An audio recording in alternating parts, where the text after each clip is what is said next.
Hey, what's up, everybody? This is another episode of DNA-TVISION, and I got a good friend of mine, Mr. Maurice Holmes. What's going on, buddy? What's going on, man? Man, how life been treating you? Oh, man, everything good, man. Better than it started. You feel me? Yes, how the kids and the fam. Oh, man, everybody good. Everybody good. So, man, let's take it from the beginning, man. That's about it. Huh? Digging in my pocket constantly, that's about it. As them kids do, Yeah, man. man. Let's take it from the beginning, man. Where it all started at? Where you grew up at? North End, Beaumont, Texas. Right here. What Born and part? raised. Where? CDS? I was born on, I stayed, early as I can remember, I stayed on Light Street. Right there by Boyd Middle School, down the street from Boyd Middle School, by the block. You know, just a regular neighborhood kid coming up dirty. Who was it? You, your brother, sister? I got me, my sister Becky, my brother Marvin, my sister Sade. It was three of us. You the oldest, the I'm middle? the oldest. Yeah, You the oldest of all them? Out of all of them. How was that? Oh man, I stayed getting in trouble because of them. My right. mom could leave and grandma could leave and come back, and they done tore up everything. I probably wasn't even at the house. I get back, you was here. You should have. You was the Everything on older. You you. should have stopped them from doing it. I ain't know what didn't happen. You know, when I was gone. But So was Pops around? yeah, well, How was that relationship? Pops was in and out. You know, he was in and out. He was to the penitentiary. He go 2-3 years gone, and he come back 2-3 years gone, 2-3 years. So he was in and out. But me and Pops, we good to this day. You know, That's what's we up, straight. man. You know, That's what's up, man. Pop was a hood cat, man. He was in the streets, but it is what it was. You know, Yeah. So where you went to elementary at? right there, French Elementary. French Right there on Elementary. the north side, man. Coach, Mr. Shishon was the principal, man. That's the good old days right there, man. You know, Was Miss Glenn over there? Miss Glenn? I Her don't remember called Miss- Big Bird, tall white woman. She used to be at Bowie and French and. I don't remember Miss Glenn. I don't remember her. I wasn't in her class. What middle school you went to? Right there, Bowie. Bowie. Man, Bowie. How was that's the Bowie? spot. Oh man, Bowie was wild, man. Food fights, running up and down the house, getting in trouble. Yeah. Bowie was wild, man. That was around the era of when colors came out. Yeah, That's when yeah, everything yeah, changed yeah, in Beaumont. yeah, You know, yeah, started Bloods and Crips and all that stuff started up, but I kind of strayed away from that.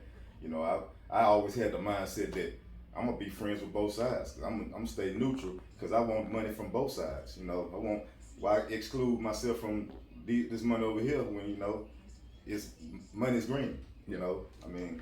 So you come out that's always when? been my mindset. Then you went to Central. Central, yeah, right there, Central. 9th grade, all the way through. I still had the little ninth grade center then.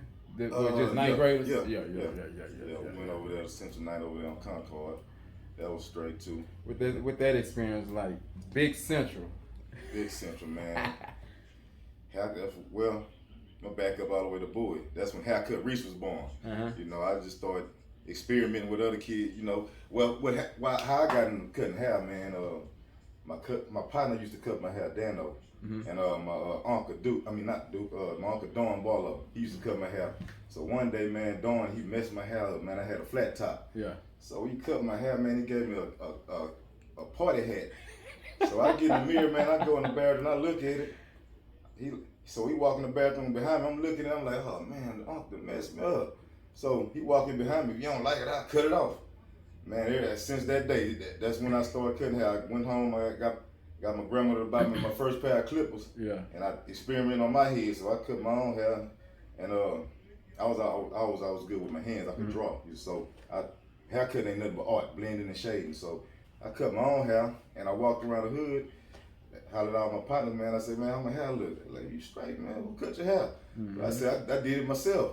Man, you lying, man. You lying. So after that, I convinced a couple of them, you know, let me in their head. It became a little guinea pigs, and I ain't never looked back since then from that, you know. You been cutting hair for how long? Oh, man, about 32, 33 years. Yeah, it's been a minute. Dude, with your eyes closed now. Yeah, man. So it wasn't after high school. Which direction you went? Just working or what? After high school, I went straight into barber school.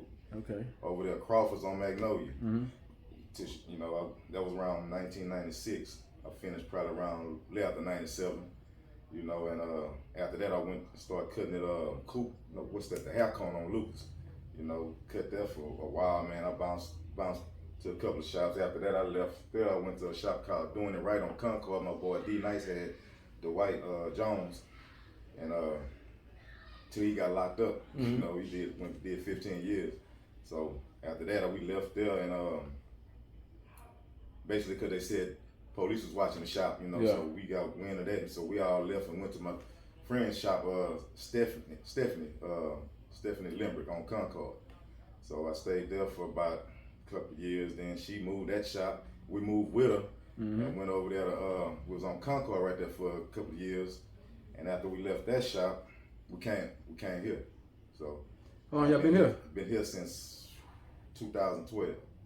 Okay. Yeah, since 2012. So you've been on having a business mind? You've been business oriented?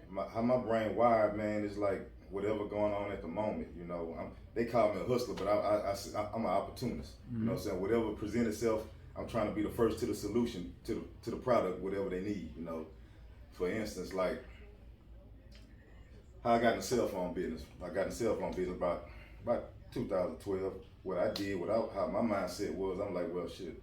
Everywhere I go, you look in somebody's hand, they got one of these things right there in their hand. You know, that's their life. You know what I'm saying? You at the dentist office, they down. People don't even talk to each other no more. They in that phone. It don't matter where you're. They on the cell phone. So I light bulb when I was like, well, shit. If everybody got a cell phone, I need to provide cell phones. You know. So I did that from about. Well, I still do it off and on. You know, I ain't deep into the cell phone business no more. I still sell a phone, but I don't do the service on it. Makes sense. But you know, fast forward over here. We got over here, and I actually started the cell phone business over here. It was called Androids for Less. I ran that from about 2012 to last year. But I kind of got out of it because I started bringing in more products and stuff. So I was like, well, that don't even fit me no more. Just a cell phone company, Androids for Less. So I changed the name last year to One Stop Shop BMT because I do a little everything. You know, so that's how that kind of happened, you know. Man, you provide us with a good service, man. You got a lot going on, man. And I try to keep something going. You know? What's the next step? I don't know, man. Whatever, like I said, I'm opportunities. Whatever presents itself. Sir, you know, whatever the next thing. Like when this pandemic started, they told us, you know, I'm this health related because I'm dealing with the public. I cut hair. Yeah. So they told us we couldn't cut hair. So I'm like, man, how I'm finna eat? You know, so I sat back about a day or two and another light bulb went off. Okay, they say there's a mask shortage. I'm looking on CNN, they say there's a mask shortage. So, well, I said, I'm connected with all these wholesale outlets in Houston. So I say, man, I just was in an outlet. It's boxes of masks, cases of masks everywhere. So I said, man, they lying to people on Fox and CNN or whatever the news outlet. So I went clicked up with my people out there and just started bringing masks in. They said they need sanitizer. I started bringing cases of sanitizer in, whatever they needed, thermometers. Yeah. So they said you couldn't cut hair? They couldn't cut hair. Now one person, like every 2 hours, or? We couldn't cut hair for a long time. Period. At all. They shut it down. You know, that was a real shutdown. Ew. So I just adapted. You know, so I started selling masks. And nobody had toilet paper, so I started getting cases of toilet paper. And it was selling. It was going. Like, and I'm like, man, they lying to these people, man. How I could go get it? I'm just the average mo. Yeah. I go shoot to this outlet and get it, you know. But on TV they saying there's a shortage, you know. So that's just how my mind wired, man. Man, they try to keep people in a panic. Yeah, man, they create the panic. Man, yeah, they create the panic. They try to do all this, you know. man. But at the same time, millionaires is made in pandemics because somebody need this stuff that everybody say they ain't got. You know, so I'm just be the first to the supply, you know. Man, what you trying to prepare, man? You trying to prepare a little future for the kids, man. Yeah. How many kids you got? I got 3 kids. I got my daughter from my wife when I married her. She was 1 year old, and I made 2. My daughter and my son, Little Maurice and Lauricia. They stay in my pocket, man. What they doing, man? What they got going? Just had to send some cash apps off, man. But they should have never invented cash app. But hey, that's my babies, man. My son's birthday was day before yesterday. We went to Crossroads, kicked it and stuff. Man, we gotta try to make it better for them, man. Yeah, man. Just trying to let them, you know, basically show them you ain't gotta be in these streets selling drugs or whatever going on. That's the purpose of these interviews. How, like I say, my mind. I'm put it like this: there's a market for everything, you know. Dope sell itself. You know what I'm saying? it's hard to sell these other products, but there's a market for it. You know what I'm saying? Somebody gonna use them headphones. They gonna play their video game over there. They gonna need that camera for their house. You know, they gonna want to ride these scooters because it's recreational, whatever the thing. So it's a market for everything. You know, so that's how my mindset is. You know, We got the scooters. See, all my uncles was in and out of the penitentiary. My dad was in and out of So penitentiary. you just watching, learning. I'm just sitting back watching as a youngster, like, man, I don't want to do that. You know what I'm saying? I ain't trying to disappear. 4 or 5 years at a time. So it's another way. You know what I'm saying? It's easy to follow them steps. Get out and do wrong, and you gone. Easy, man. And at the same time, it's always the man upstairs watching you, but at the same time, it's you got kids, people watching you, up under you. Like, man, I want to be like him. So I ain't trying to be in and out the penitentiary. That's just what it is. That's how I think, man. Real, man, I sure appreciate you, man, giving us the time, man. You are setting a very good example, man, for your family, your kids, man, for Beaumont, and especially, man, for black brothers, man. Y'all need to pay attention to this guy, man. Hey, man, it's all good, brother, and we appreciate the time, bro. Yes, sir, man. A pleasure. Gross. Push it to the limit.